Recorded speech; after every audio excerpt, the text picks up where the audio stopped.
First law, make it obvious. Chapter 4, The Man Who Didn't Look Right. The psychologist Gary Klein once told me a story about a woman who attended a family gathering. She had spent years working as a paramedic and, upon arriving at the event, took one look at her father-in-law and got very concerned. "I don't like the way you look," she said. Her father-in-law, who was feeling perfectly fine, jokingly replied, "Well, I don't like your looks either." "No," she insisted. "You need to go to the hospital now." A few hours later, the man was undergoing life-saving surgery after an examination had revealed that he had a blockage to a major artery and was at immediate risk of a heart attack. Without his daughter-in-law's intuition, he could have died. What did the paramedic see? How did she predict his impending heart attack?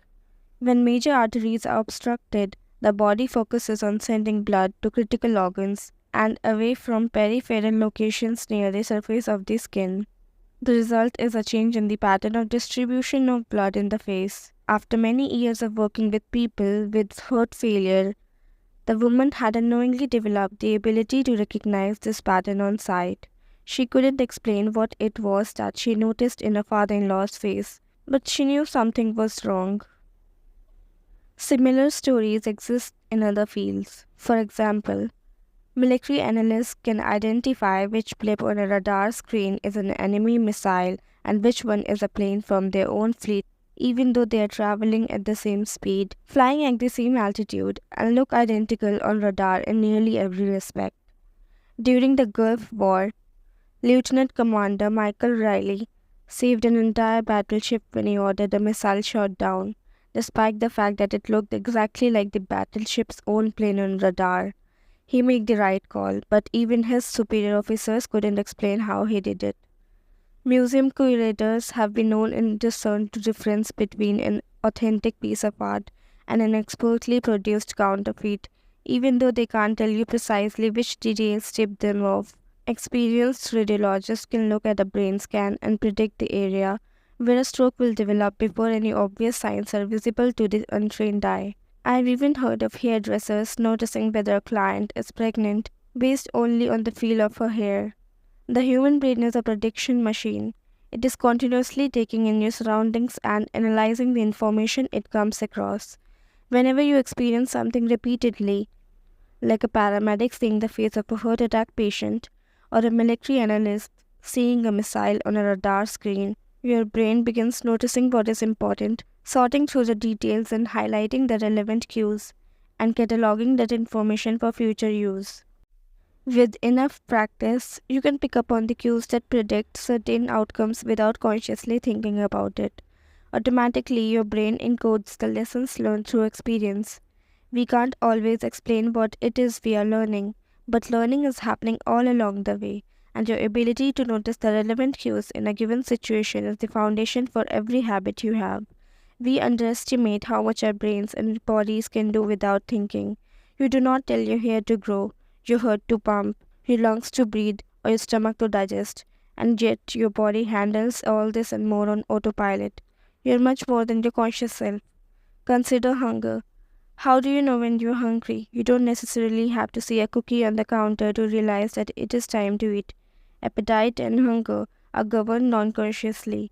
Your body has a variety of feedback loops that gradually alert you when it is time to eat again, and that track what is going on around you and within you. Cravings can arise thanks to hormones and chemicals circulating through your body.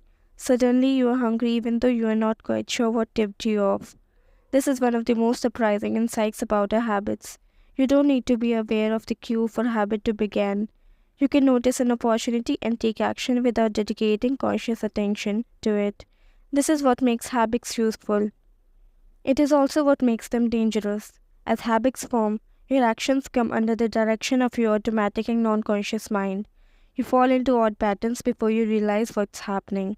Unless someone points it out, you may not notice that you cover your mouth with your hand whenever you laugh, that you apologize before asking a question, or that you have a habit of finishing other people's sentences. And the more you repeat these patterns, the less likely you become to question what you are doing and why you are doing it.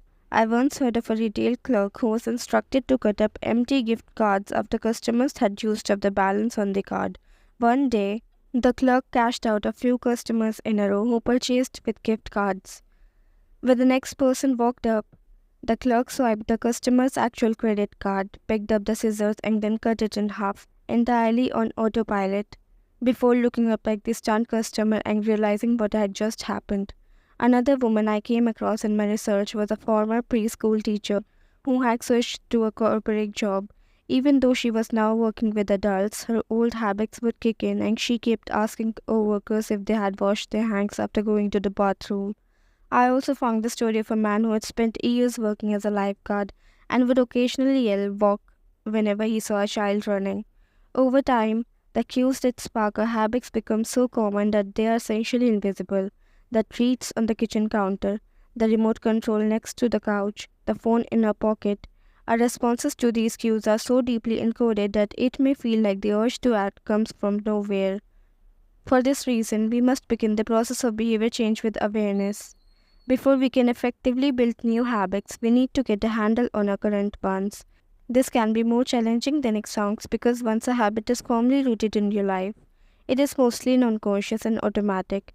If a habit remains mindless, you can't expect to improve it. As the psychologist Carl Jung said, until you make the unconscious conscious, it will direct your life and you will call it fate. The Japanese railway system is regarded as one of the best in the world. If you ever find yourself riding a train in Tokyo, you will notice that the conductors have a peculiar habit. As each operator runs the train, they proceed through a ritual of pointing at different objects and calling out commands. When the train approaches a signal, the operator will point at it and say, "Signal is green." As the train pulls into and out of each station, the operator will point at the speedometer and call out the exact speed. When it's time to leave, the operator will point at the timetable and state the time. Out on the platform, other employees are performing similar actions. Before each train departs, staff members will point along the edge of the platform and declare, "All clear." Every detail is identified, pointed at, and named aloud. This process, known as pointing and calling, is a safety system designed to reduce mistakes. It seems silly, but it works incredibly well. Pointing and calling reduces errors by up to 85% and cuts accidents by 30%. The MTA subway system in New York City adopted a modified version that is point only, and within 2 years of implementation, incidents of incorrectly boarded subways fell 57%. Pointing and calling is so effective because it raises the level of awareness from a non-conscious habit to a more conscious level. Because the train operators must use their eyes, hands, mouths, and ears, they are more likely to notice problems before something goes wrong. My wife does something similar. Whenever we are preparing to walk out the door for a trip, she verbally calls out the most essential items in a packing list. "I've got my keys, I've got my wallet, I've got my glasses, I've got my husband." The more automatic a behavior becomes, the less likely we are to consciously think about it, and when we have done something 1,000 times before, we begin to overlook things. We assume that the next time will be just like the last. We are so used to doing what we have always done that we don't stop to question whether it's the right thing to do at all. Many of our failures in performance are largely attributable to a lack of self-awareness. One of our greatest challenges in changing habits is maintaining awareness of what we are actually doing. This helps explain why the consequences of bad habits can sneak upon us. We need a point and call system for our personal lives. The exploration of the habit scorecard, which is a simple exercise you can do to become more aware of your behavior. To create your own, make a list of your daily habits. Here's a sample of where your list might start. Wake up, turn off alarm, check my phone, go to the bathroom, weigh myself, take a shower, brush my teeth, floss my teeth, put on deodorant, hang up towel to dry, get dressed, make a cup of tea, and so on. Once you have a full list, look at each behavior and ask yourself, is this a good habit, a bad habit, or a neutral habit? If it is a good habit, write plus next to it. If it is a bad habit, write minus. If it is a neutral habit, write equal to. For example, the list above might look like this. Wake up equal to, turn off alarm equal to, check my phone minus, go to the bathroom equal to, weigh myself plus, take a shower plus, brush my teeth plus, floss my teeth plus, put on deodorant plus, hang up towel to dry neutral, get dressed equal to, make a cup of tea plus. The marks you give to a particular habit will depend on your situation and your goals. For someone who is trying to lose weight, eating a bagel with peanut butter every morning might be a bad habit. For someone who is trying to bulk up and add muscle, the same behavior might be a good habit. It all depends on what you are working toward. Scoring your habits can be a bit more complex for another reason as well. The labels good habit and bad habit are slightly inaccurate. There are no good habits or bad habits. There are only effective habits. That is, effective at solving problems. All habits serve you in some way, even the bad ones, which is why you repeat them. For this exercise, categorize your habits by how they will benefit you in the long run. Generally speaking, good habits will have net positive outcomes. Bad habits have net negative outcomes. Smoking a cigarette may reduce stress right now. That's how it's serving you. But it's not a healthy long-term behavior. If you're still having trouble determining how to rate a particular habit, here is a question I like to use. Does this behavior help me become the type of person I wish to be? Does this habit cast a vote for or against my desired identity? Habits that reinforce your desired identity are usually good. Habits that conflict with your desired identity are usually bad. As you create your habit scorecard, there is no need to change anything at first.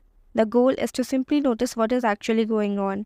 Observe your thoughts and actions without judgment or internal criticism. Don't blame yourself for your faults. Don't praise yourself for your successes. If you eat a chocolate bar every morning, acknowledge it, almost as if you were watching someone else. Oh, how interesting that they would do such a thing. If you binge eat, simply notice that you are eating more calories than you should. If you waste time online, notice that you are spending your life in a way that you do not want to. The first step to changing bad habits is to be on the lookout for them. If you feel like you need extra help, then you can try pointing and calling in your own life. Say out loud the action that you are thinking of taking and what the outcome will be. If you want to cut back on your junk food habit but notice yourself grabbing another cookie, say out loud, I am about to eat this cookie, but I don't need it. Eating it will cause me to gain weight and hurt my health. Hearing your bad habits spoken aloud makes the consequences seem more real. It adds weight to the action rather than letting yourself mindlessly slip into an old routine. This approach is useful even if you are simply trying to remember a task on your to-do list. Just saying out loud, tomorrow I need to go to the post office after lunch, increases the odds that you will actually do it. You're getting yourself to acknowledge the need for action, and that can make all the difference. The process of behavior change always starts with awareness. Strategies like pointing and calling and the habit scorecard are focused on getting you to recognize your habits and acknowledge the cues that trigger them, which makes it possible to respond in a way that benefits you.